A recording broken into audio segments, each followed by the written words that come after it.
Inamin ni Daniel Padilla na gusto na niyang magkaroon ng sariling pamilya. Siya kasi ngayon ang cover ng Esquire magazine at dito ay na-share niya na masaya at payapa ang estado ng kanyang puso. Ang teleserye niyang Incognito ang isa sa nagpapasaya sa kanya ngayon.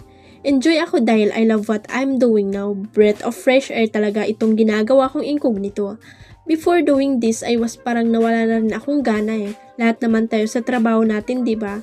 We burn out because of you, ulit-ulit. Yan ang laging ginagawa mo, sabi ni Daniel. Dito sa Incognito, nauna niyang action serye, ginagampanan niya ang karakter ni Andres Malvar na isang dating scout ranger na dalubhasa sa CQC o Close Quarters Combat at Thai-guerrilla warfare na tinanggal sa military service dahil sa kasong homicide. Dagdag pa niya, swerte rin ako na nabigay sa akin itong proyekto na Incognito.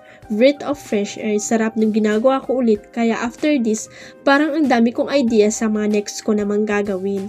Nakakatulong din daw sa kanya na umiwas sa ingay ng social media at ang mamundok sa Tanay Rizal. Namumundo kami doon, iba sa realidad natin, sabi niya. Enjoy na enjoy nga niya ang katahimikan ng nature kaya plano niyang magkaroon ng quiet at incognito life. Bumalik sa nature kung saan simple ang mga bagay, katahimikan, oras sa pamilya para magdasal, oras para maglaro.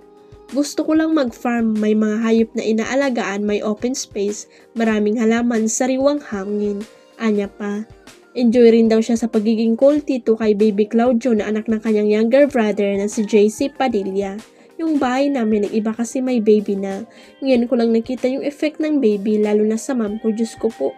Hindi na umaalis, hirap na hirap umalis, ayaw iwanan si Claudio.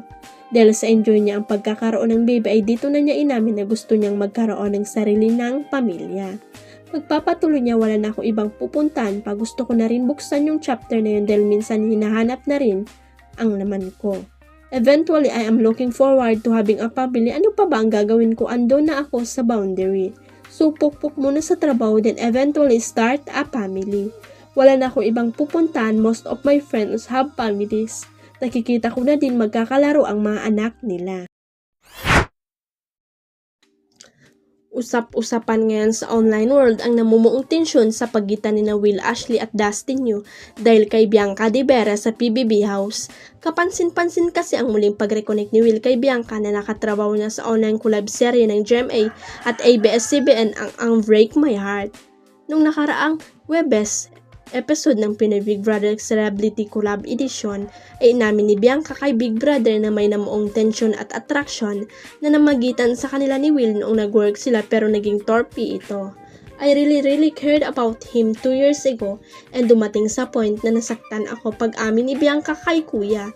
Dagdag pa niya, feeling ko hindi siya naging man enough para aminin din yun 2 years ago. So it took me 2 years to get over that, so seeing him here again, parang I was just scared to start again.